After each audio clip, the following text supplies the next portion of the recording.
উৎসব। নিমিষে অবরুদ্ধ হয়ে পড়ে লেন্দে নদীর স্বাভাবিক গতিপথ। কোনো বৃষ্টি ছাড়াই চোখের পলকে তৈরি হয় ভয়াবহ বন্যা। ছিল না কোনো বৃষ্টির পূর্বাভাসও, অথচ আকস্মিক এক বন্যায় নিমিষে লন্ডভন্ড হয়ে যায় নেপালের বিস্তীর্ণ জনপদ। দাবি করা হয়েছে নেপালের তিব্বত সীমান্তে হঠাৎ 4.4 মাত্রার ভূমিকম্পের পর নেমে আসা এক তুষার ধসে থমকে গেছে লেন্দে নদীর স্রোত, আর তাতেই সৃষ্টি হয়েছে এই শতাব্দীর অন্যতম আকস্মিক বন্যা। বুধবার রাত 10টা পর্যন্ত প্রায় 100 জনের মৃত্যুর খবর পাওয়া গেছে। ক্ষয়ক্ষতির পরিমাণ এবং হতাহতের সংখ্যা বাড়তে পারে বলে ধারণা করা হচ্ছে। মার্কিন ভূতাত্ত্বিক জরিপ সংস্থার তথ্য অনুযায়ী স্থানীয় সময় সকাল 8টা 37 মিনিটে তিব্বত অঞ্চলে 4.4 মাত্রার একটি ভূমিকম্প আঘাত হানে।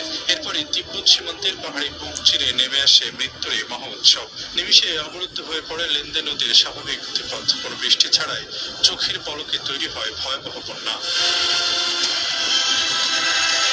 নেপালের দুর্যোগ কর্তৃপক্ষ জানিয়েছে, রাসুয়াগুড়ি সীমান্ত ক্রসিং থেকে প্রায় 20 কিলোমিটার উত্তর পূর্বে নেপাল